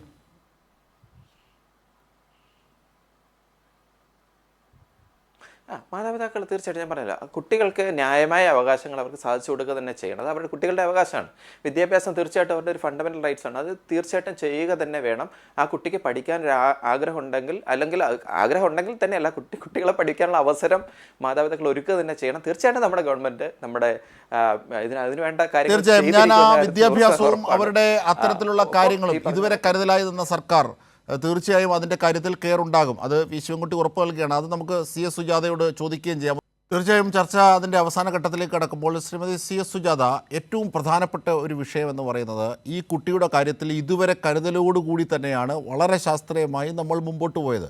പക്ഷേ അത് പൂർത്തീകരിക്കണമെങ്കിൽ ആ കുട്ടിയുടെ ആഗ്രഹമടക്കം സാധിക്കുന്നതിലേക്ക് നമുക്ക് പോകേണ്ടതുണ്ട്. അതായത് വിദ്യാഭ്യാസം ചെയ്യണമെന്ന ആവശ്യം. പക്ഷേ മാതാപിതാക്കൾ പറയുന്നത് ഈ കുട്ടിയെ കിട്ടിക്കഴിഞ്ഞാൽ ഉടനെ അസമിലേക്ക് പോകും എന്നാണ് പറയുന്നത്. പക്ഷേ എന്താണ് നമുക്ക് കേരളത്തിന് ഇത് സംബന്ധിച്ച് ചെയ്തു കൊടുക്കാനാകുന്നത്? അത് മാത്രമല്ല, മറ്റ് ഇതര സംസ്ഥാനത്തെ അതിഥി തൊഴിലാളികളുടെ കുട്ടികൾക്കും ഇങ്ങനെയൊരു സമാന സാഹചര്യം ഉണ്ടായിട്ടുണ്ടെങ്കിൽ അത് പരിഹരിക്കാൻ വലിയൊരർത്ഥത്തിൽ കേരളത്തിനായിട്ടുണ്ട്. പക്ഷേ അത് പൂർണ്ണമാകണമെങ്കിൽ എന്തൊക്കെയാണ് ചെയ്യേണ്ടത്? ആ നിർദ്ദേശത്തോടു കൂടി നമുക്ക് ഈവനിങ് ഡിബേറ്റ് പൂർത്തിയാക്കാം. തീർച്ചയായിട്ടും ഈ സംഭവം ഉണ്ടായപ്പോൾ തന്നെ ആ കുടുംബം സന്ദർശിക്കാൻ ബഹുമാനപ്പെട്ട മന്ത്രി ശ്രീ വി ശിവൻകുട്ടി അദ്ദേഹം തയ്യാറായി. ആ കുടുംബത്തിൻ്റെ ചുറ്റുപാടെല്ലാം മനസ്സിലാക്കി, കാര്യങ്ങളെല്ലാം കൃത്യമായി അറിഞ്ഞു. നമ്മുടെ ഗവൺമെൻറ് യുദ്ധകാലാടിസ്ഥാനത്തിൽ പ്രവർത്തിച്ചു, എല്ലാ സംവിധാനങ്ങളും ഫലപ്രദമായി പ്രവർത്തിച്ചു. മലയാളി അസോസിയേഷൻ നടത്തിയ പ്രവർത്തനം ഇവിടെ വിശദീകരിച്ചു. കുഞ്ഞിൻ്റെ ആഗ്രഹം, അവളുടെ ആഗ്രഹം അവൾക്ക് പഠിക്കണമെന്നാണ്. നല്ല മക്കളോടെ ഡോക്ടർ ഇവിടെ സൂചിപ്പിച്ചല്ലോ, കുഞ്ഞുങ്ങൾക്ക് നല്ല വിദ്യാഭ്യാസം കൊടുക്കണം, നല്ല ഭക്ഷണം കൊടുക്കണം, സ്നേഹത്തോടെയുള്ള പെരുമാറ്റം വേണം. അവരുടെ ആഗ്രഹങ്ങൾ അത് പരിധി വിട്ടുള്ളതല്ല, ന്യായമായിട്ടുള്ള ആഗ്രഹങ്ങളും അവകാശങ്ങളും ഒക്കെ സ്ഥാപിച്ചു കൊടുക്കുവാൻ നമുക്ക് കഴിയണം. ഭരണഘടന അവർക്കത് ഉറപ്പ് നൽകുന്നുണ്ട്. തീർച്ചയായിട്ടും ആ കുഞ്ഞിൻ്റെ ആഗ്രഹമാണ് അവൾക്ക് പഠിക്കണമെന്നുള്ളത്. എന്തായാലും നമുക്കിപ്പോൾ മോളെ തിരിച്ചു കിട്ടി. ഗവൺമെൻറ് വലിയ നമുക്കെല്ലാവർക്കും ആശ്വസിക്കാവുന്ന കാര്യമാണ്. മന്ത്രിയെ കുടുംബത്തെ സംബന്ധിച്ചെല്ലാം മനസ്സിലാക്കിയിട്ടുണ്ട്. എന്തായാലും ഇവിടെ എത്തിക്കഴിഞ്ഞ് ആ കുഞ്ഞിനോടെല്ലാം വിശദമായി സംസാരിച്ച്, രക്ഷകർത്താക്കളോടെ സംസാരിച്ച് ഉചിതമായി നടപടി കൈക്കൊള്ളാൻ ഗവൺമെൻറ്റിന് കഴിയും. ഇടതുപക്ഷ ജനാധിപത്യ മുന്നണി ഗവൺമെൻറ്റിൻ്റെ ഈ എല്ലാ കാര്യങ്ങളിലും നമ്മുടെ ഗവൺമെൻറ് എടുക്കുന്ന ഏറ്റവും ശരിയായിട്ടുള്ള നിലപാടിൻ്റെ കൂടി ഫലമായിട്ടാണ് നമ്മൾ കഴിഞ്ഞ 37 മണിക്കൂറായി നമ്മൾ അനുഭവിച്ച വേദന, കേരളം അനുഭവിച്ച വേദന ആയിക്കൊരു അറുതി വരികയാണ്. ഇനി അതിൻ്റെ ഈ ഭാരതത്തിലെ ഒരു ഉത്തമ പൗരയായി അവൾക്ക് വളരാൻ പറ്റുന്ന സാഹചര്യം നമുക്ക് ഒരുക്കി കൊടുക്കണം. അതിനു വേണ്ടുന്ന എല്ലാ മുൻകരുതലും ഗവൺമെൻറ് എടുക്കുമെന്ന് ഞാൻ ഉറച്ച് വിശ്വസിക്കുകയാണ്. തീർച്ചയായും. കാരണം നേരത്തെ പറഞ്ഞതുപോലെ, ജിബ്രാൻ പറഞ്ഞതുപോലെ, ഈ കുട്ടികൾ എന്ന് പറയുന്നത് നമ്മുടെ മാതാപിതാക്കളുടെയോ അല്ലെങ്കിൽ രക്ഷകർത്താക്കളുടെയോ ഒന്നും സ്ഥിരം സ്വത്തല്ല. മറിച്ച് അവരുടെ ഒരു കെയർ ടേക്കർ മാത്രമായി ഒരു കാലത്തേക്ക് പറന്നുയരാൻ ചിറക് മുളയ്ക്കും വരെയുള്ള ഒരു കാവൽ ഭടന്മാർ മാത്രമായി ആ രീതിയിലേക്ക് നാം കാണണം. പക്ഷേ അങ്ങനെ ഉയരണമെങ്കിൽ സാമൂഹികമായ പിന്നോക്കാവസ്ഥകൾ, സാമ്പത്തികമായ പിന്നോക്കാവസ്ഥകളൊക്കെ മാറുന്നതിലേക്ക് നയിക്കപ്പെടണം. അതിനാണ് കേരള മോഡൽ ഒരു പരിധിവരെ പരിഹാരമാകുന്നത്. അങ്ങനെയാണ് ഈ വിഷയത്തിലും പ്രതിഫലിക്കുന്ന രാഷ്ട്രീയത്തെ നാം കാണേണ്ടത്. എന്തായിരുന്നാലും ഇപ്പോൾ കണ്ടെത്തിയ കുട്ടിക്ക് ഇവിടെ എത്തിക്കഴിഞ്ഞാലുള്ള എല്ലാ സംവിധാനവും സർക്കാരും ഉറപ്പ് നൽകുന്നുണ്ട്. അവരുടെ മാതാപിതാക്കൾ അസമിലേക്ക് കൊണ്ടുപോകുമെന്ന് പറയുന്നുണ്ടെങ്കിൽ പോലും എന്തായിരുന്നാലും അതൊക്കെ നമുക്ക് കാത്തിരുന്ന് കാണുക തന്നെ ചെയ്യാം. ചർച്ചയിൽ പങ്കെടുത്തവർക്കൊക്കെ നന്ദി. ഈവനിംഗ് ഡിബേറ്റ് ഇവിടെ പൂർണ്ണമാകുന്നു. നമസ്കാരം.